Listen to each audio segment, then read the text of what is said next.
Communication Workers of America, Alliance for American Manufacturing, BioGreen Clean, and the iSave team make it all possible for us to do this Monday through Friday. Good to have you with us. Thanks for the view and thanks for the listen. For the last 4 decades, the Pew Research Center has been regarded in this country as one of the most complete and one of the most thorough research centers in America to find out exactly what is happening. The sociological trend, the economic trend that has taken place in this country is now front and center. We talk and have talked about it for years, the dwindling middle class in America. It is now officially documented by the Pew Research Center. I have maintained the position that the attack on labor in this country for the last 40 years is the culprit, has been the engine for the right wing to divide us economically and drive the income to the top.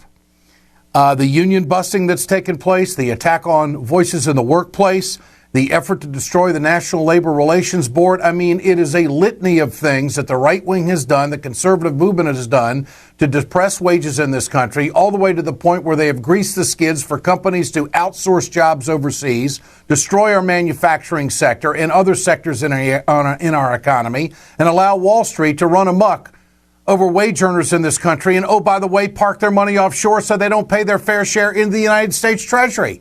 And they have purchased the United States Senate, except there's only a few left that know exactly what the hell is going on.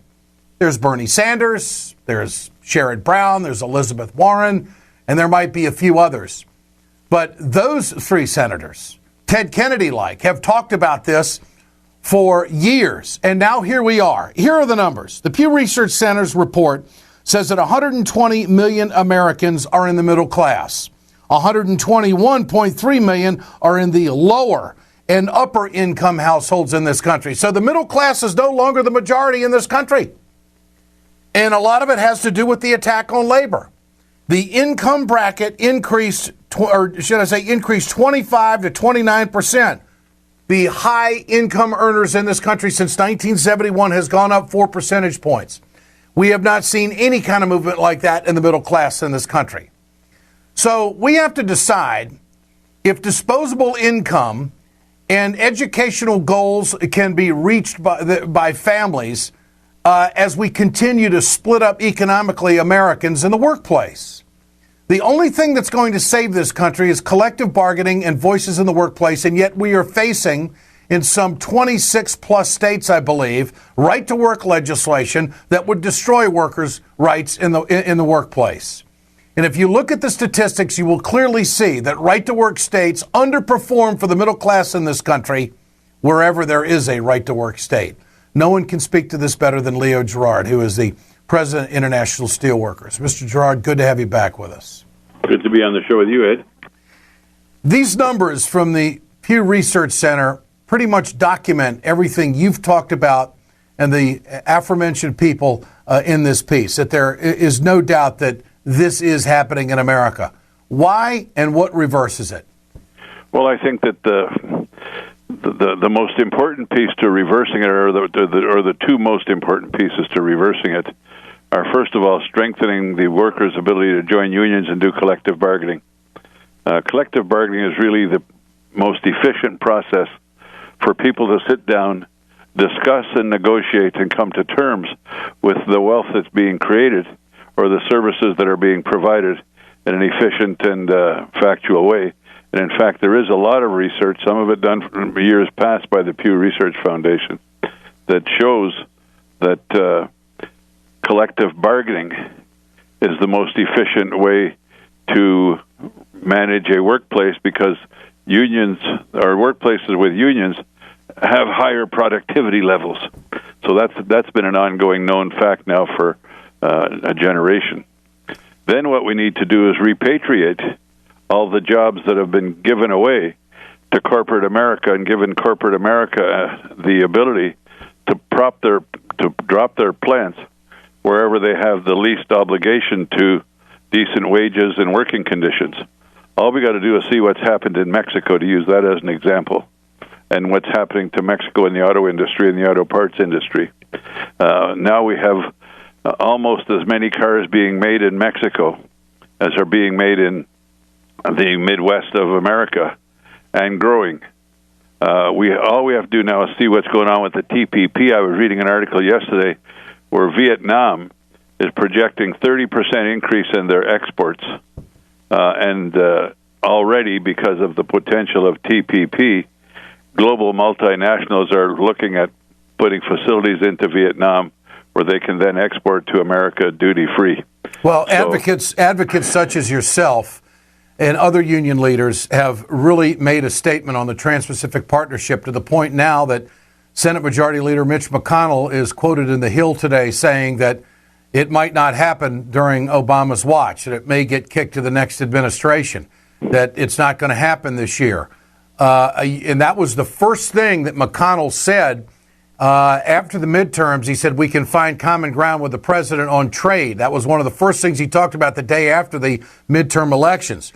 Well, all the advocacy work and all the educational work that has taken place in this country to get lawmakers to wake up and realize how this is going to gut American jobs. We're going to do deals with countries with Sharia law. I mean, this is the worst trade deal. Every single union in this country is against it. It looks like, and if someone had said that this is where we were going to be a year ago, I think I would have been surprised. Conventional wisdom was that they were going to get it. But advocacy work has turned this around. Would you agree? And I'm convinced that this trade deal is so bad, and that if you look at history of previous trade deals, whether they be NAFTA, whether they be the Central American deal, whether it be the deal with Korea and Colombia and all of those trade deals, the historical record on that is so bad that American voters, the average American in the public, has said, whoa, you're not going to trick us again this time. And I can tell you that I'm extremely proud. I'm a member of the President's Advisory Committee on Trade, along with President Dennis Williams from the UAW and Jim Hoffa from the Teamsters. And we authorized a dissenting proposal, on TPP. And that's gone to the President. We've got the Labor Advisory Committee on Trade, and we've submitted a 32-page document pointing out in detail not only the shortcomings of the TPP, but the stuff that will take us backwards, like, for example, rules of origin. The administration can't hide behind the rules of origin issue any longer and say no, because we just saw the WTO has told America the $500 million fine if they don't remove the labeling on food, rules of origin labeling on food. So that's a perfect example. That's a perfect example of how an international tribunal can circumvent American law and tell us what to do. And look at it. That's one of the concepts of the whole trade agenda pushed by the global multinationals. Whether it's the European trade deal called TTIP, whether it's the deal they want to do with China on services, all of these deals are designed to be able to bypass the national sovereignty of the nations that are involved.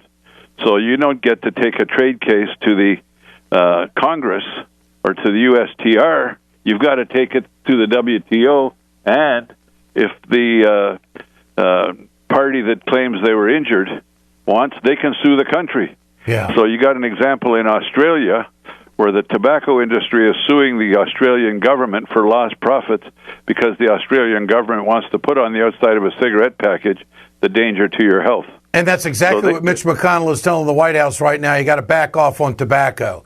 It's all special interest, but it's all coming home to roost right now, isn't it, Leo? It hopefully is, and we're going to work hard.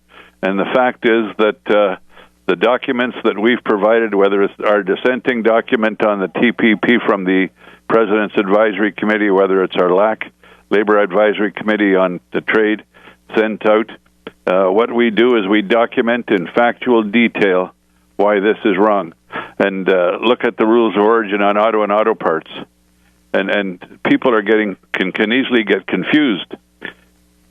To be considered a domestically produced, or I won't call it domestically produced, if you're considered produced in a way that allows you to not be having to have a duty on it, a tariff, it has to be made at a certain percentage by the TPP countries.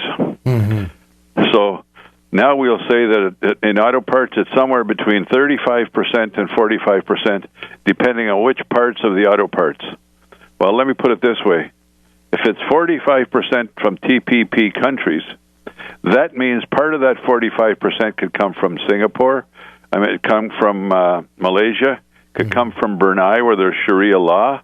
It could come from Vietnam, where unions are outlawed, and most recently one of the high-profile union organizers in Vietnam was put in jail. It can come from those countries. So that means of that 45%, a whole bunch of it could come from TPP countries that are, 26 cents an hour. Sure. Or it can then, the additional 55% could come from China. Mm-hmm. So China gets a seat at the table without ever being at the table. This is crazy. It is absolutely outrageous. And the good news is a year and a half ago, when we started pounding on this, a lot of members in the House didn't know what the hell we were talking about. And it's been we're driving the agenda now. Yeah, there's no question about it. Driving the agenda to the point where the Republicans are backing off because they're going home hearing from constituents that this is a bad deal. And Ed, our plan from the Steelworkers, we just finished our board meeting. We issued a unanimous statement on, and hopefully you can get it off our website. Sure. On our Steelworker statement on the TPP. Again, factually represented with folks can go and just read the true facts, not the baloney. And then on top of that, our plan is to create a structure where we're going to identify every congressional district where there's a substantial amount of industrial capacity going on. Mm-hmm. And then we're going to train people, and we're going to have those people go into those congressional districts, whether they're Republican or Democrat, and hold forums, educate the public, and then ask the public to take some step to educate their member of Congress. And I think the more we do that, the more the public is going to see that this is a bad deal that's going to cost not only them their jobs, but cost the jobs of future generations. United Steelworkers International President Leo Gerard, great friend, great resource. Keep up the fight, my friend. Hope you're feeling better. Thanks, Leo. Thank you very much, brother. All right. Bye-bye. This is Ed Schultz, News and Commentary. There's one other political facet that's very interesting here dealing with this issue. The Bernie Sanders campaign forced the hand of Hillary Clinton to take a stand on Keystone and on trade. She's come out and said that she is against the Trans-Pacific Partnership. Now Mitch McConnell is having cold feet on it, saying it might get kicked to the next administration. Well, if that's the case, it would seem to me that all candidates have to restate their position on the Trans-Pacific Partnership to make it crystal clear that if they're president, this isn't going to go through. Communication Workers of America, Alliance for American Manufacturing, BioGreen Clean, and the iSave team bring you this production. Have a great weekend. We're back Monday.